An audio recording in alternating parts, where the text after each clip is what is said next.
Hey, what's up, everybody? This is Charles. I want to welcome you guys to another episode of the Dreamerspro Show, where we cover everything from sports, hot topics, classic debates, entertainment, and where we give you guys a fresh perspective on things and how we see them. And in today's episode, the topic is, has the three-point shot totally ruined the NBA? So that's the topic I want to get into in today's video. But before we get into that, I want you guys to please make sure you go ahead and hit the like button, hit the subscribe button, and hit the notification bell to be notified whenever we drop our content. Also, we have our Dreamerspro Max premium community, which is an online sports platform that we created. It's a place where you can go and start basketball discussions, chat live during games, NBA games, or any other games out there for that matter. Consume original content that you get nowhere else. Also go live with us post games to have post game reaction interactions where we can just talk and ask each other questions and so many other things. So if you guys are interested in that, be sure to check it out. We have it in the description below. Get 7 days of free access. Check it out and see if you like it. Anyway, let me get back into the topic here. So I know this topic may be a bit controversial. Today we're kind of doing a lot of controversy. So just stick around the channel. We have some topics that I really want you guys to see. So just hang around and be checking the channel periodically because we have these videos coming out. So please make sure you check it out. So I've been complaining. Forget about what's been said now. I've been complaining that I think that the NBA is starting to get too predictable and too boring, to be quite honest with you. I think the league has turned into one big chuckathon. And by chuckathon, I mean everybody's shooting threes for the sake of shooting threes. And to me, I think it's becoming too predictable. And I think it's becoming boring and it's not interesting to watch. You rarely see any defense. And now everybody is trying to be a three-point shooter, whether it be Joel Embiid, Giannis Antetokounmpo, Anthony Davis, Nikola Jokic. These are big men. And you now have big men feeling like they must incorporate the three into their shot because that's where the league is going to. So I understand that. But I think it's actually beginning to ruin the NBA because, number one, it's removing specialization in basketball.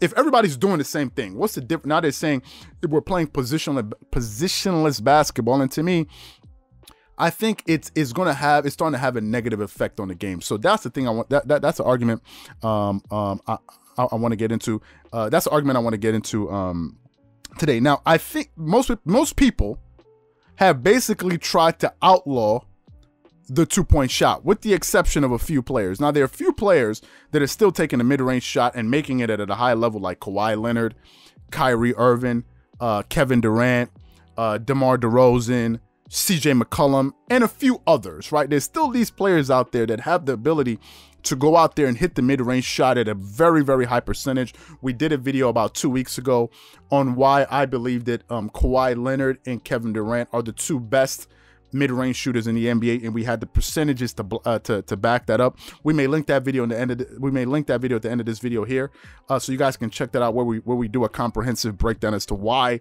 I was making that argument, saying that these two guys are the best mid-range shooters in the NBA. But the NBA now has become obsessed, like literally obsessed with the three-point shot, and players are not playing defense anymore.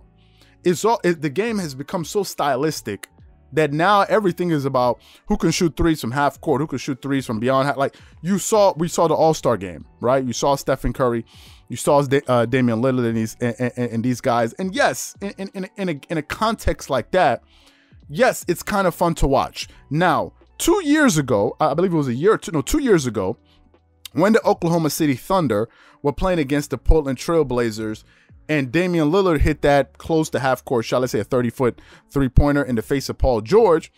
At the end of that game, Paul George said that he doesn't care what anybody says, that was a bad shot. That's what Paul George said. Then criticism came on him. Oh, you know, Paul George is hating on Damian Lillard. What do you mean? You're just a hater. You're just, if it was a bad shot, why didn't you stop it?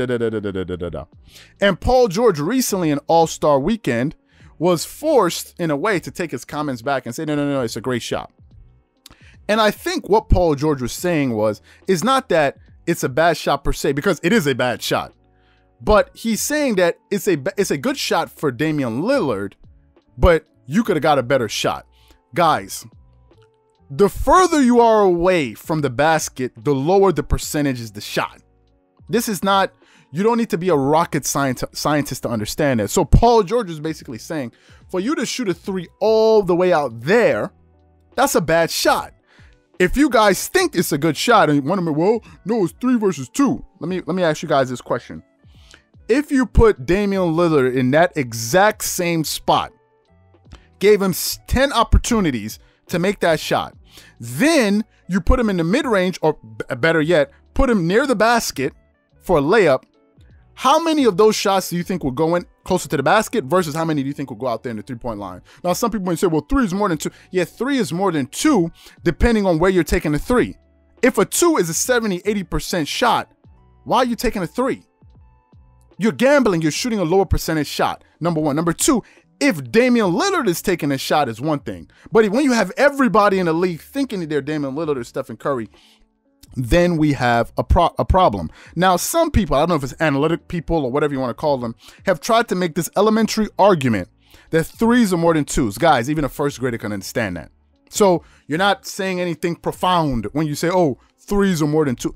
Everybody understands that. Even a first grader can understand that 3s are worth more than 2s. We all understand that. But when you become so transfixed with shooting 3s, you begin to overlook smarter shots. That's what the league is degenerating into. Players are no longer using their IQ because they've become robotic. Players can't even think anymore. They can't think the game. They've just turned into robots. Prime example, case in point. Do y'all remember that game right before the All-Star break with the Denver Nuggets when they were down 2 points? I think it was against the Washington Wizards. Jamal Murray had the ball. There was a 4-on-1 fast break. What happened in that game? Well, 3s are more than 2s. That crowd will tell you, well, go shoot a 3 because it's worth more than 2. It's the stupidest thing you can do, because what did they do? They ran to the 3-point line when common sense would tell you you're on a 4-on-1 fast break, attack the guy going at the basket, give the guy an open layup to hit the layup to win the game, to tie the game. Instead, they all ran to the 3-point line looking for the 3. That wasn't even a low IQ play. That was a 0 IQ, a negative 50 IQ play. It was a stupid play. And that's what the 3-point shot is turning into. It's no longer a tool. It's now an ism. It's an ideology. It's no longer a tool anymore. Players don't know when now to utilize a 3 or go for the 2.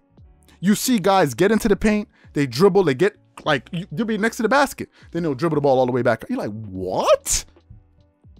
You're passing up an easy shot, a high percentage shot, because you're searching for the 3, which is a lower percentage shot. Guys are confusing percentages with points. Yes, the 3 is worth more than 2, but the percentage of hitting a 3 is much lower. And that's the problem that we're seeing. And Charles Barkley, a number of years back, criticized analytics and Daryl Morey, because Daryl Morey tried to say, oh, the reason that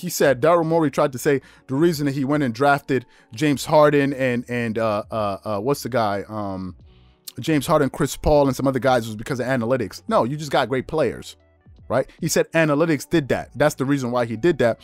But listen, these 3-point shots work if you're Stephen Curry or Damian Lillard or one of these high percentage 3-point shooters. But if you're not, there's no good reason for the entire league for everybody to be attempting 3s. And there's a stat that I recently came upon, stumbled upon while listening to the what's the show? Chris Broussard, the Odd Couple with Chris Broussard and Rob Parker. Now, some people, I already had these thoughts in my head before I even listened to that podcast to begin with. But now I've heard that apparently there are 4 teams in the NBA that are attempting more than 43s a game. And there are 27 teams overall in the NBA attempting over 33s a game. That's absurd. That's absurd. That's basically a chuckathon. That's ridiculous, to be quite honest with you. The game has become silly. And personally, I don't find it fun to watch, because you can't even see defenses. One guy called in and said, oh, it's because of the zone defense. That's the reason. What? They're using the 3s because of a zone? Guy, first of all, zones have been here. The zone defense has been here since God knows when. And players were still able to score. It's not about, oh, the zone defense can be overcome with moving the ball and moving players. That's how you beat the zone defense, because you cause it to tilt. You don't need to shoot 3-pointers. And it's not like as if, like Chris Broussard said, it's not like as if guys in the zone are sagging back. They're still playing like a man-to-man zone. So I understand that. But to me, I think now the NBA is becoming too predictable. And the game is starting to become boring. That everybody, all they want to do is shoot threes. And it's not even fun to watch anymore. And somehow, we're now trying to be convinced that defense is not fun to watch, mid-range jumpers are not fun to watch, and post-ups are not fun to watch. It's just not true. Y'all saw the game that Joel Embiid, when he scored 42 points, I forgot against the team that he scored. Joel Embiid was extremely enjoyable to watch. And he was playing out of the post. But it made sense because he's a big. So it made sense for him to do that. And to me now, I think the NBA, the three-point shot is just... I think it's slowly beginning to ruin the league, and I think they need to find a way to dial it back. And I think it's because of Adam Silver. Of course, they got rid of hand checking. That's also a problem. But I think they need to find a way to bring more defense into the game and try to find a way to limit some of these threes, because now it's becoming too much. It's not even enjoyable. It's not enjoyable. Basketball has become so predictable. It's all about drive and kick and threes. That's all it has become. And to me, it is becoming boring and unenjoyable to watch, in my opinion. So, what I want to know from you guys is, what are your general thoughts and opinions on the three-point shot? Do you think it's something that's helping the league, or is something that if they don't find a way to curtail, is going to ultimately ruin the game? So whatever you guys think, please leave your thoughts and comments in the comment section below. Again, if you enjoy the video, be sure to make sure you go ahead and hit the like button, hit the subscribe button, and hit the notification bell to be notified whenever we drop our content. Once again, this is Charles here from Dreamerspro, wishing you guys an amazing day and catch you guys on the next episode. Peace.